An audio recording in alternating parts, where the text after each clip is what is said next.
I always see myself in the other human beings that I get to serve. This is doing the right thing. The why, or why I do this work, why I want to leave the world in a better place. How have your experiences really shaped, the way you go about your work?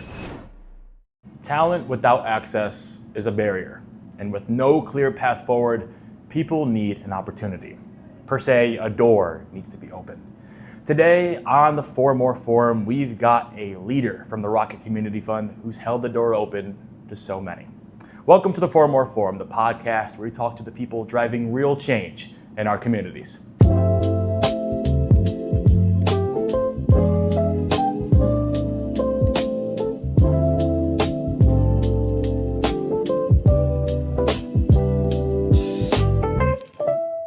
Welcome back to the For More Forum. Today we've got a former athlete on the show today, Marvin Logan, the Education and Employment Director for the Rocket Community Fund. And this is a unique opportunity for me because I had a lot to go off of when researching you before this little podcast today. It started all the way back in Warren, Ohio for you, where your father, he taught you, three things. Your integrity, your word, and your education are three things that nobody in this world can take away from you. Can you kind of speak about what those mantras have done for you, shaping you as a leader? Absolutely. My father really focused on providing that strong foundation, and it's become really the seeds to everything that I do. It's allowed me to grow my career and at the same time grow my impact that I have on the community, and it has influenced the way that I show up with individuals whom I'm serving, who I'm serving with, and I'm grateful to have that kind of building of pillars that I've continued to build off of for the last 20 years. Talking about those pillars to build off of, Derek Toles, your cousin, former NFL veteran, or I guess he is an NFL veteran, but Super Bowl champion. Really? Yes. Gotta have that in the title too. Yes. You started at Inspiring Minds.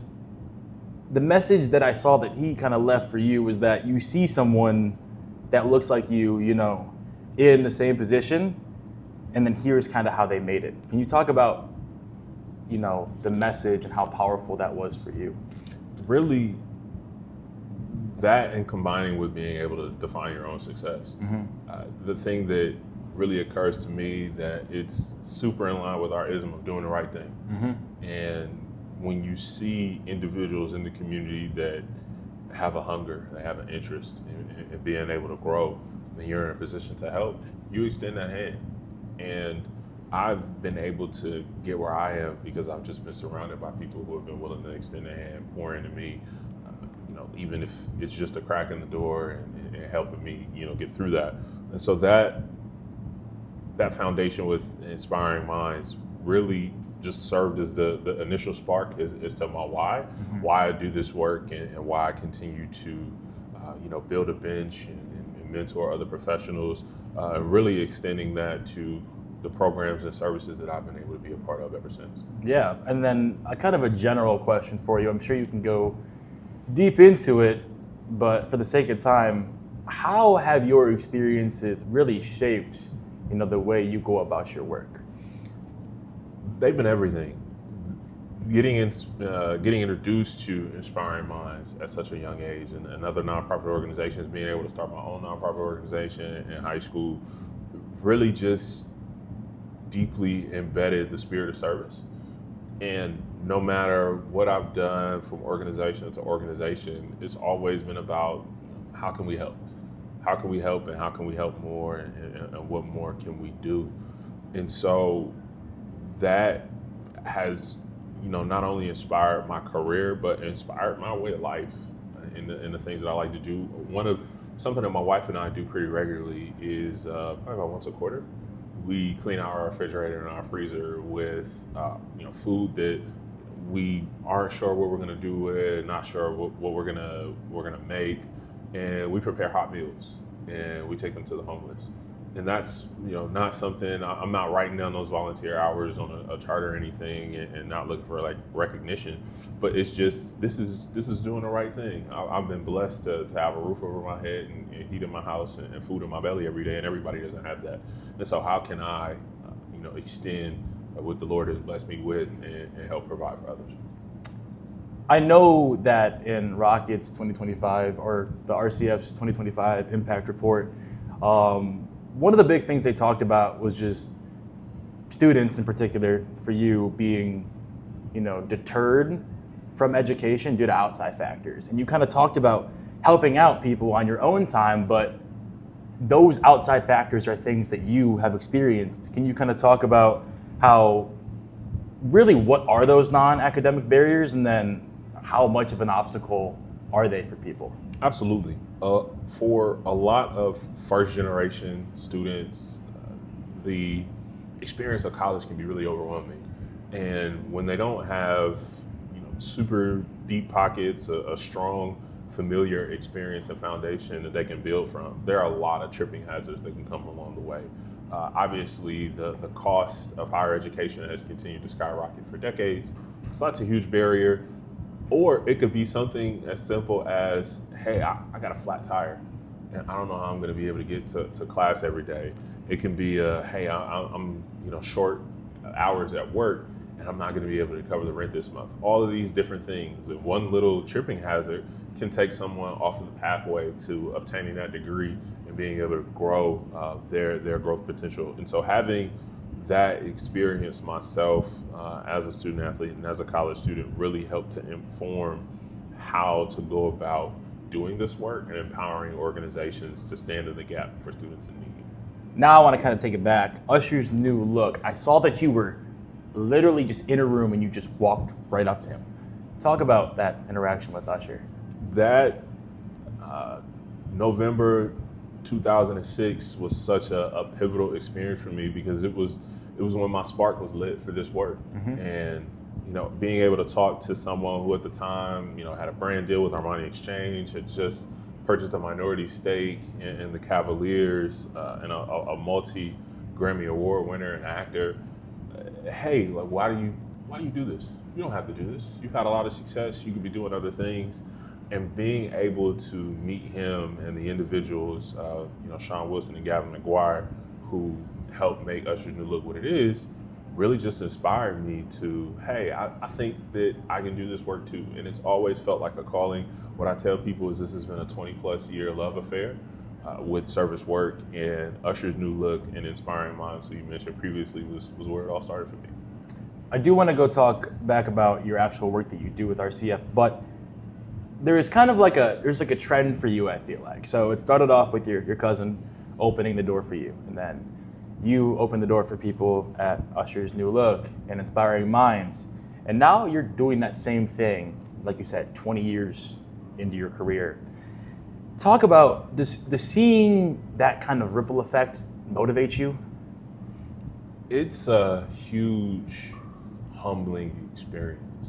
I've been able to stay connected to a lot of students that I've worked with over the years, and to just see that all of the conversations and all of the time and the connecting people and going the extra mile, it wasn't for naught. Mm-hmm. And it's something I'm really proud of, to say, hey, I've been blessed to be a positive impact in people's lives. Really just is a testament to the why I do this work, why I want to leave the world in a better place, and why I want to help close the gap for other people who may not have all the tools necessary for their success. Talking about the students and young people that you've worked with, do you see yourself in them working with every single person day to day? I always see myself in students, whether they come from different cultural backgrounds, whether they come from different cities. I always see my 17-year-old self, my 19-year-old self, my 22-year-old self, and a lot of the students that we're helping to serve. And not only that, I spend as much time as I can. Obviously, it's a little different in philanthropy, where we don't get the day-to-day exposure for students anymore, but being able to hear what that actual experience is. One of the things I love is when we do site visits, I talk to the program participants. Hey, what's going on? What are you seeing? How is this helping? How is it not? What else can be done? And seeing from the experience that I have, so many things have changed, and yet so much still stays the same. And so I always see myself in the other human beings that I get to serve. You've talked, like in that little spiel, about how your career in athletics kind of shaped you. It's funny, I introduced you as an athlete, but we haven't even talked about your time at Kent State. Talk about the struggles you had to go through and what that kind of did for your discipline moving forward in your career. Athletics raises the standard, and for collegiate athletes, you give just as much, if not more time on the field as you do off of it. And so for me, that helped establish a really strong work ethic and a dedication to time management and the grit and grind that it takes to achieve your goals. And I go after the work that we do with the same level of veracity. The wins for me, the Super Bowl, the big ring, the championship, is the success of the partners in the community that we're empowering. So I don't win unless they win. And so that's how I continue to carry that experience forward with discipline, strength, wisdom, and a stick-to-itiveness. Talk to me, essentially, what is a day in the life at RCF? So a day in the life at RCF is working with a dynamic group of professionals to help the communities we serve find home. And whether that is empowering their opportunities to grow their income over time, being able to be connected to workforce development programs, or just connected through broadband connectivity and the internet, we are all working towards how do we build up the toolkit for current and future homeowners, and how do we make the pathway to a stable, healthy housing environment sustainable for the communities that we're working in, particularly in Cleveland, Detroit, Toledo, and Flint. And so it's an incredible way to see all of the different entities that come together to make that happen, and working with our partners to help pull the right levers so that we close those gaps and make it a more feasible transition to help everyone home. All of those locations, in the Midwest, I've seen that you've talked in the past about, you can see Detroit becoming like a future tech hub for the entirety of the Midwest. Is that the number one kind of future goal you have for the city and the Midwest period, or is it something else right now? It's a big goal, but it's not the number one. What's the number one? For me, the number one is for Detroiters to be able to continue to call Detroit home, to be able to live, work, play in this city and feel like they are active participants in its growth and trajectory. And so being able to continue closing those gaps, creating more homeowners, creating more individuals with growth potential over their career, and just being able to have prosperous, dignified lives is my goal for every Detroiter. So doing this work is a great pathway to do that, and I look forward to continuing to see where we head next. The theme for your podcast or your interview, I think really is just kind of overcoming adversity. I think it's really inspiring. I think I see experiences that I've had in my life and see you coming from circumstances that were stacked against you. You made it. So I think it's extremely impressive, Marvin. Thank you so much for coming on. Thank you, Don. Thank you so much for watching this edition of the For More Forum. Have a great night, everybody.